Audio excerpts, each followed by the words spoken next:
आई हम पंकज सिंह सबके पैर छू के प्रणाम करतनी। जहाँ तक भोजपुरी के लोग सुनत वाड़न, समझत अड़न, जानत अड़न और मान सम्मान खातिर जियत अड़न, सबके हम पैर छू के प्रणाम करतनी। और रहल बात कि हमने कुछ आज के डेट में हमारा लोग सपोर्ट करते रहन, प्लीज कहाँ बानी जा रुआ सब हिंदू ना आई जा, रुआ सब हिंदू ना आई जा, हमार जोड़ के रुआ सब कहत आनी।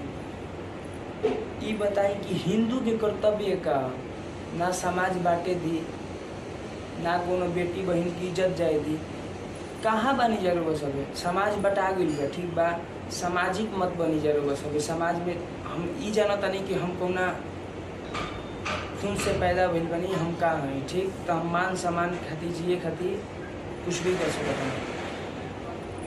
आज कुछ लोग आके हमरो बारे में हमारा के सपोर्ट करता हूँ, प्लीज सपोर्ट ना चाहिए, नत करी जा।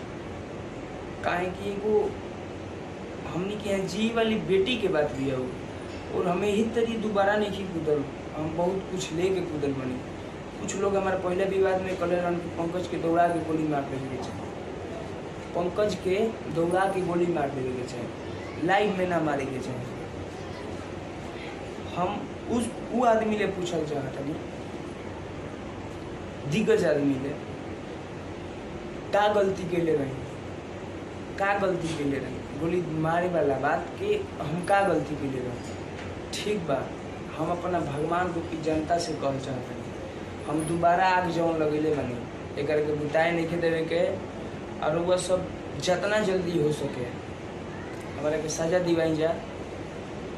और हाँ, भोजपुरी एक आदमी के कुर्बानी मांगत जो हम तैयार बनी, हम लोग सबके बेटा अपना समाज खातिर जिए खातिर हम तैयार बनी, मरे खातिर भी हम तैयार बनी। रहल बात गाना बजाना के, तो सबसे पहले नचनिया बजनिया के औकात देखावल बहुत जरूरी बा। काहे कि आज ले पहले लोग का करत रहन केहू ना गई, ये आज के जलैले रही जा। और पंकज के सजा दिवावे खातिर रुआ सब प्लीज, बिहारी के बहुत नाम है, हमने के जितना लोग भोजपुरी समझाता बहुत नाम है, रउआ सब पंकज के सजा दिवाई।